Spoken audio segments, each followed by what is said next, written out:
Здравствуйте, уважаемые телезрители! В эфире программа «Беседы у камина». Кто в этом мире хоть один раз не испытывал боль? Пожалуй, сложно найти такого человека. Каждый из нас на своих плечах несет собственное бремя боли и разочарований. Все мы по той или иной причине порой испытываем это состояние.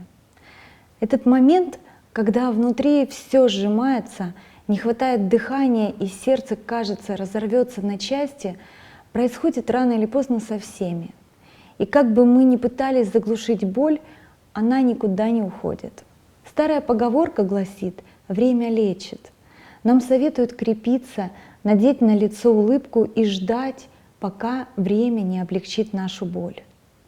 Но иногда кажется, что все эти правила и поговорки были выдуманы счастливыми, беззаботными людьми. Они хорошо звучат, но не имеют ничего общего с реальностью. Время может лишь вогнать боль глубже в наш разум. Да, но одно крошечное воспоминание способно мгновенно поднять ее на поверхность. По правде говоря, даже не помогают истории в тот момент, что кто-то до нас уже испытывал это в своей жизни.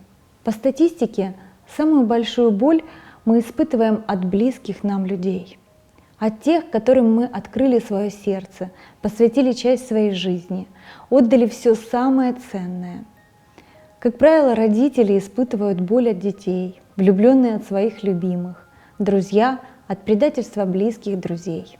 В такие минуты внутри нас звучит один вопрос: существует ли лекарство для разбитого сердца? Как пережить боль и страдания? Как победить депрессию и начать жить новой жизнью?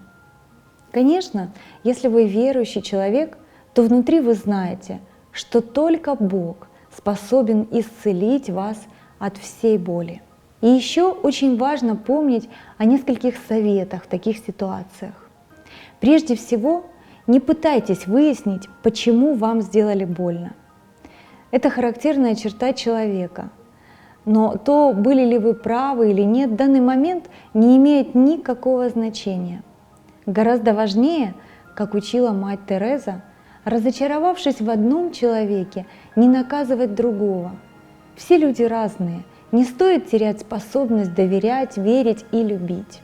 Также обязательно поблагодарите этого человека, пусть даже внутри себя. Поблагодарите за все хорошие моменты, за все уроки, которые вы получили от него. И пожелайте от всего сердца ему счастья. Даже если вам это и тяжело сделать, пожелайте через силу.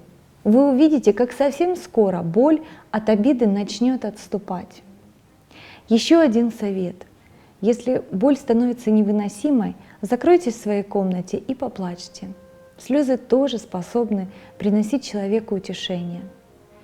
И самое главное, поверьте в то, что вы сможете пройти через все и выйти из любой ситуации победителем.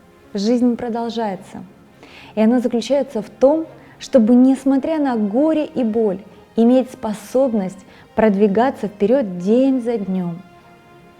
Закончить программу мне хотелось бы словами матери Терезы.